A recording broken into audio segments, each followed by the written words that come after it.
Good morning. നമുക്കിന്ന് വലിയ ജോലിയൊന്നുമില്ല കേട്ടോ. ഇന്ന് മറ്റേ വിദ്യാഭ്യാസ ബന്ധമുള്ള ദിവസമല്ലേ, പഠിപ്പ് മുടക്കുള്ള ദിവസമല്ലേ. അപ്പൊ അതുകൊണ്ട് തന്നെ അണ്ണന് പോയാൽ മതി, പാർത്തിന് പോവണ്ട. അത് തന്നെയല്ല, അണ്ണന് വെളുപ്പിനെ ഇച്ചിരിയുടെ നേരം വെളുത്തിട്ട് പോണം. അപ്പൊ കാപ്പി മാത്രം മതിയെന്ന് പറഞ്ഞു. ഇതിപ്പോ കാപ്പി മാത്രം ഉണ്ടാക്കുന്നുള്ളു. നമ്മള് കാപ്പിക്ക് തണ്ട ഈ അപ്പാണ് ഉണ്ടാക്കിയത് കേട്ടോ. വട്ടയപ്പം അല്ലേ, വട്ടയപ്പം.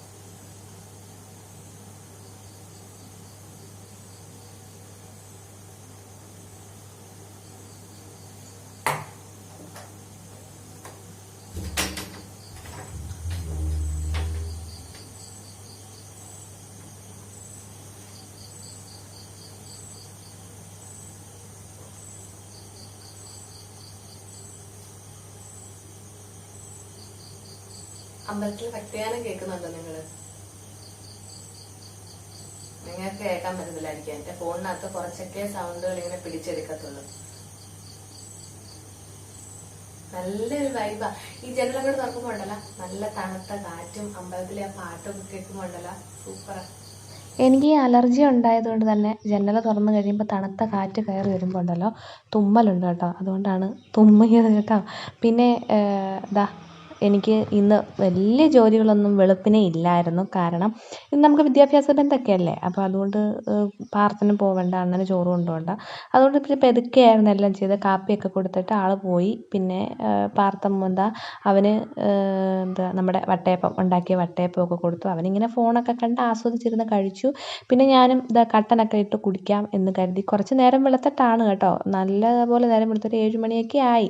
അപ്പോഴാണ് ഞങ്ങൾ എല്ലാം ഒന്ന് റീസ്റ്റാർട്ട് ചെയ്യാനായിട്ട് വീണ്ടും അടുക്കളയിലേക്ക് കയറിയത് കേട്ടോ. അപ്പോൾ കട്ടനൊക്കെ കുടിച്ചിട്ട് പിതുക്കെ കൊണ്ട് തുടങ്ങാമെന്ന് കരുതി.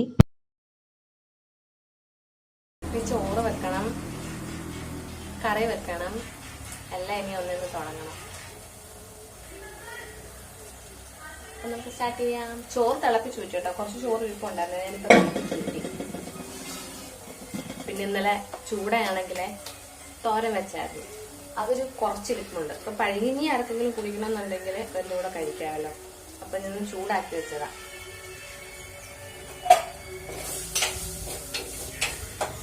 ഇനി ബാക്കി കലാപരിപാടികൾ കിടക്കുന്നതേ ഉള്ളൂ. പാർത്ഥൻ എന്നിവിടെ നിൽക്കുന്ന ദിവസം ആയതുകൊണ്ട് ഇച്ചിരി രസം വെക്കണം. അവൻ നിറച്ച് ചോറ് കഴിക്കും. തോനെ ചോറ് കഴിക്കണമെങ്കിൽ അയാൾക്ക് ഇഷ്ടമുള്ള കറികൾ വേണം. അപ്പൊ എല്ലാം ചെയ്യണം. കുറച്ച് ചോറ് വെള്ളത്തിൽ കിടപ്പുണ്ടായിരുന്നു, അത് തിളപ്പിച്ച് ഊറ്റി വെച്ചു.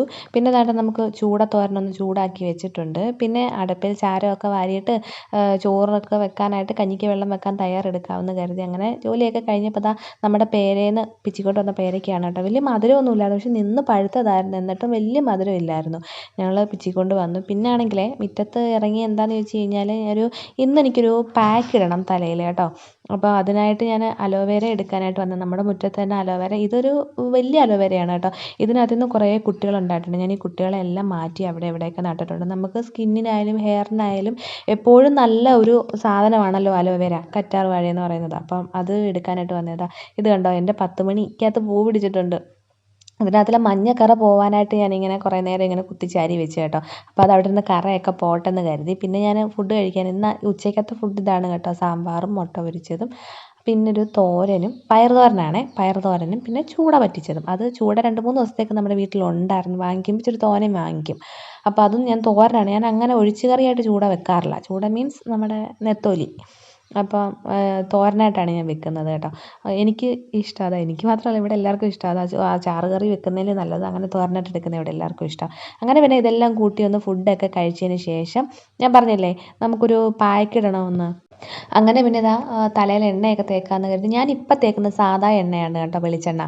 നേരത്തെയൊക്കെ ആണെങ്കിൽ കാച്ചിയ എണ്ണ തേക്കുന്നു. ഇപ്പം പിന്നെ എണ്ണ കാച്ചാനുള്ള ടൈമൊന്നും ഇല്ലാത്തത് കൊണ്ടാണ് ഞാനിപ്പോൾ ഈ എണ്ണ തേക്കുന്നത്.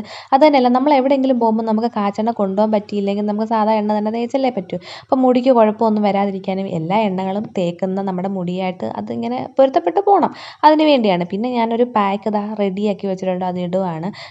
നമുക്ക് വേണ്ടി കുറച്ച് സമയം കണ്ടെത്തണം. അതിപ്പം ഹെയർ ഹെയർ പാക്ക് ഇടാനായാലും ഫേസിലായാലും നമ്മുടെ സ്കിന്നൊന്ന് ശരിയാക്കാനായാലും എല്ലാം നമുക്ക് വേണ്ടി കിട്ടുന്ന സമയം എപ്പോഴാണെന്ന് വെച്ചാൽ നമ്മൾ നമുക്ക് വേണ്ടി മാറ്റി വെക്കണം. കാരണം കുറച്ച് നാൾ കഴിയുമ്പോൾ നമ്മൾ ഏജ്ഡ് ആകുമ്പോൾ നമ്മൾ തിരിഞ്ഞ് നോക്കിയിട്ട് അയ്യോ എനിക്ക് ആ സമയത്ത് എനിക്ക് ഇത് സമയം കണ്ടെത്തി എനിക്ക് ഇങ്ങനെ ചെയ്യാമായിരുന്നു എന്ന് ചിന്തിച്ചാൽ നമുക്ക് ഈ പോയ കാലം കിട്ടൂലല്ലോ. അപ്പം നമ്മൾ നമ്മളെ തന്നെ സ്നേഹിക്കുക. അപ്പോൾ അതിന് വേണ്ടി കുറച്ച് സമയം നമ്മൾ കണ്ടെത്തണം. അത് ഇല്ലായെങ്കിൽ പോലും നമ്മൾ ശ്രമിച്ചാൽ നമുക്ക് നമ്മളെ സ്നേഹിക്കാനുള്ള സമയം കണ്ടെത്തും, കിട്ടുകയും ചെയ്യും കേട്ടോ. തേച്ചതാണ് മുടിയിലെല്ലാം നന്നായിട്ട് തേച്ച് പിടിപ്പിച്ചിട്ടിരിക്കുക. ഇനി ഒരു 20 മിനിറ്റ് എങ്കിലും വെയിറ്റ് ചെയ്യുക. അതിനുശേഷം കഴുകിക്കളയാം. എന്നിട്ട് മൊത്തം ഞാൻ തേച്ച് പിടിപ്പിച്ചിട്ടുണ്ട്. പിന്നെ എടുത്ത് പറയാനെന്ന് പറഞ്ഞാൽ അലോവേരയും പഴവുമാണ്, നമ്മുടെ ഏത്തയ്ക്ക. ഇത് രണ്ടുമാണ് നല്ല തണുപ്പുള്ള സാധനങ്ങളാണ് ഇത് രണ്ടും. പിന്നെ മുടി നന്നായിട്ട് കൊഴിയുന്നവരൊക്കെ ആണെന്നുണ്ടെങ്കിൽ, മുടി കിളിക്കണമെന്ന് ആഗ്രഹമുള്ളവരാണെന്നുണ്ടെങ്കിൽ ഈ പാക്ക് ഒരാഴ്ചയിൽ 2 ദിവസം കൂടിയിരിക്കുമ്പോഴേക്ക് ഇടുന്നത് നല്ലതായിരിക്കും. മുടിക്ക് നല്ല തിക്നെസ്സും വെക്കും, മുടി നന്നായിട്ട് കിളിക്കാനും സഹായിക്കും. പിന്നെ ഈ പാക്ക് ഇടുന്നതിന് തൊട്ട് മുമ്പായിട്ട് കുറച്ച് വെളിച്ചെണ്ണ, നിങ്ങളിപ്പോൾ ഏത് എണ്ണയാണോ യൂസ് ചെയ്യുന്നത് ആ എണ്ണ തേക്കുന്നത് നല്ലതായിരിക്കും കേട്ടോ. ഞാൻ ഇച്ചിരി വെളിച്ചെണ്ണ തേച്ചിട്ടാണ് ഇത് തേക്കുന്നത്. എന്നിട്ട് സാധാരണ വെള്ളത്തിൽ നമുക്ക് കഴുകിക്കളയാം. പിന്നെ ഞാൻ എടുത്ത് പറയാൻ വന്നതെന്ന് പറഞ്ഞാൽ അലോവേരയും നമ്മുടെ ഏത്തയ്ക്കായുമാണ്. അപ്പോൾ ഇത് രണ്ടും നല്ല തണുപ്പുള്ള സാധനങ്ങളാണ്. ഇത് തലയിൽ തേച്ചാൽ പെട്ടെന്ന് പനിയൊക്കെ പിടിക്കുന്ന ആൾക്കാരാണെന്നുണ്ടെങ്കിൽ സ്കിപ്പ് ചെയ്തേരെ. അല്ലാതെ വേറെ എന്തെങ്കിലും നിങ്ങളുടെ കയ്യിലുള്ള വേറെ എന്തെങ്കിലും പാക്കൊക്കെ ഇട്ടാൽ മതി കേട്ടോ. അല്ലാതെ ഉള്ളവർ മുടി നന്നായിട്ട് കിളിപ്പിക്കണം എന്ന് ആഗ്രഹമുള്ളവരൊന്ന് ട്രൈ ചെയ്ത് നോക്കണേ. ട്രൈ ചെയ്ത് നോക്കിയിട്ട് നിങ്ങളുടെ മുടി കൊഴിച്ചിലൊക്കെ മാറുന്നുണ്ടോ, മുടി കിളിക്കുന്നുണ്ടോ, അതൊക്കെ എന്നോടൊന്ന് കമന്റിൽ കൂടെ അറിയിക്കാനും മറക്കരുത് കേട്ടോ. പിന്നെന്താ, ഞാനിതിനകത്ത് അലോവേരയും പഴവും മാത്രമേ ഉപയോഗിച്ചിട്ടുള്ളൂ. നമ്മുടെ ഏത്തക്ക ഉണ്ടല്ലോ, ഏത്തക്കയും മാത്രമേ ഉപയോഗിച്ചിട്ടുള്ളൂ. വേണമെങ്കിൽ മുട്ട ചേർക്കാം. പിന്നെ നമുക്ക് അതിന്റെ കൂട്ടത്തിൽ തേനും ചേർക്കാം, ഹണി ഉണ്ടല്ലോ അതൊക്കെ വേണമെങ്കിൽ ചേർക്കാം. ഞാൻ ഇത് രണ്ടും മാത്രമേ ചേർത്തിട്ടുള്ളൂ. അപ്പം ഇനി ഇടയ്ക്കിടയ്ക്കൊക്കെ ഒരു ബ്യൂട്ടി ടിപ്പും കൂടെ ഒക്കെ കൊണ്ടുവരുന്നത് നല്ലതല്ലേ. അപ്പം അതുകൊണ്ടാണ് ഞാൻ മുടിയുടെ ഒരു ഇതിനായിട്ട് വന്നത്. കാരണം ഇപ്പം എനിക്ക് എൻ്റെ മുടിയുടെ കാര്യം നിങ്ങൾക്ക് അറിയാമല്ലോ, ഒരുപാട് മുടി പോയി. അതിനുശേഷം ഇപ്പം വീണ്ടും അടുത്ത് കിളിച്ച് വന്നിട്ടുണ്ട്. അപ്പം ഞാൻ ഇങ്ങനെ ഓരോരോ പൊടിക്കൈകൾ വീട്ടിൽ നിന്ന് ചെയ്യുന്നത് കൊണ്ടാണ് എനിക്ക് മുടി അത്യാവശ്യം ഇപ്പം കെട്ടി വെക്കത്തക്ക രീതിയിലുള്ള മുടിയുണ്ട് കിളിച്ച് വന്നിട്ടുണ്ട്. അപ്പം നമുക്ക് വീണ്ടും അടുത്തടുത്ത വിശേഷങ്ങളായിട്ട് വീണ്ടും വരാം. എല്ലാവർക്കും ഇന്നത്തെ വീഡിയോ ഇഷ്ടപ്പെട്ട് കാണുമെന്ന് ഞാൻ വിചാരിക്കുന്നു. അപ്പം നമുക്ക് വീണ്ടും അടുത്ത വീഡിയോ ആയിട്ട് കാണാം. അതുവരേക്കും എല്ലാവരോടും take care, bye bye, Tata, keep smiling.